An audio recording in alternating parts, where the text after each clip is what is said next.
Presiden Republik Indonesia Joko Widodo mengatakan belum membahas terkait proposal perdamaian perang Rusia-Ukraina yang diusulkan oleh Menteri Pertahanan Republik Indonesia Prabowo Subianto.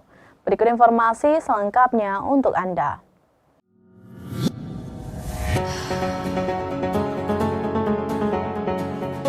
Pasalnya, kata Jokowi, ia belum bertemu dengan Prabowo.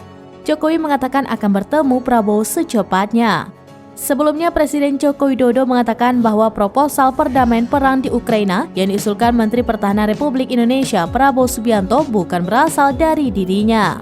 Proposal perdamaian Rusia-Ukraina yang disampaikan pada KTT Pertahanan Shangri-La Dialogue di Singapura tersebut, kata Jokowi, berasal dari Prabowo sendiri. Jokowi mengatakan belum bertemu lagi dengan Prabowo usai usulan tersebut disampaikan di Singapura. Ia akan segera memanggil Prabowo untuk meminta penjelasan mengenai proposal usulan perdamaian itu.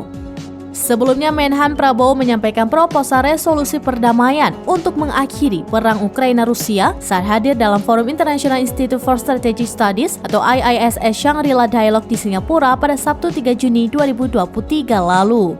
Ada 5 poin yang disampaikan Prabowo dalam proposal perdamaian tersebut. Pertama, terkait gencatan senjata. Kedua, saling mundur masing-masing 15 km ke baris baru atau belakang dari posisi depan masing-masing negara saat ini. Ketiga, membentuk pasukan pemantauan. Ia menyarankan PBB diterjunkan di sepanjang zona demilitarisasi baru kedua negara itu.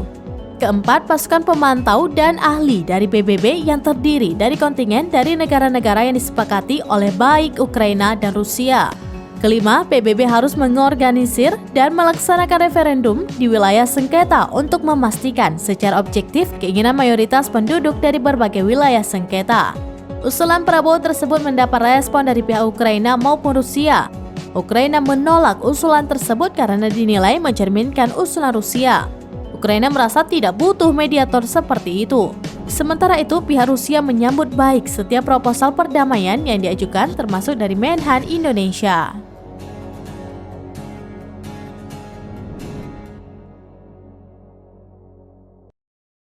Demikian informasi terkini, Syedara Lun, saksikan terus beragam informasi lainnya. Jangan lupa like dan share seluruh akun Selaminus.com.